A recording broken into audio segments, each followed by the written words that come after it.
মদ খেয়ে বেপরোয়া ড্রাইভিং, যুবককে পিষে দিলেন টলিউড অভিনেতা। বেশ কয়েক বছর আগে বিক্রম চট্টোপাধ্যায়ের স্মৃতি ফেরালেন টলিউড অভিনেতা সম্রাট মুখোপাধ্যায়।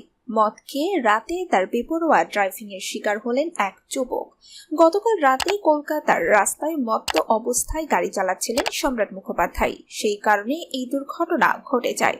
আহত ওই যুবকের অবস্থা আশঙ্কাজনক। গতকাল রাতে 12:30 নাগাদ বেহালার চৌরাস্তার দিক থেকে টালিগঞ্জের দিকে যাচ্ছিলেন অভিনেতা। রাজার রামমোহন রায় রোডে মদন মোহন তলার কাছে এক বাইক আরোহীকে ধাক্কা মারে তার গাড়ি। সঙ্গে সঙ্গে রাস্তায় ছিটকে গিয়ে পড়েন ওই বাইকের আরোহী। গুরুতর জখম অবস্থায় তাকে প্রথমে MR বাঙ্গুর হাসপাতালে নিয়ে যাওয়া হয়। অবস্থা আশঙ্কাজনক হয়ে পড়লে তাকে SSKM হাসপাতালে স্থানান্তর করা হয়। আহত যুবকের বয়স 29 বছর।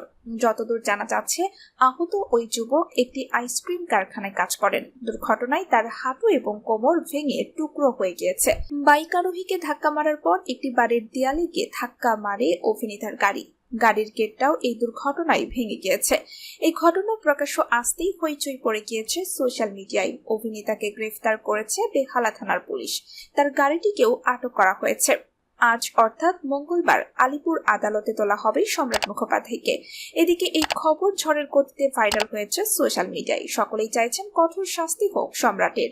আমজনতার মনে পড়ে যাচ্ছে কয়েক বছর আগের বিক্রম চট্টোপাধ্যায়ের ঘটনা। সেই দুর্ঘটনায় বিক্রমের সহযাত্রী সোনিকা সিং চৌহানের মৃত্যু হয়। বিক্রমের বিরুদ্ধেও মদ্যপান করে গাড়ি চালানোর অভিযোগ রয়েছে।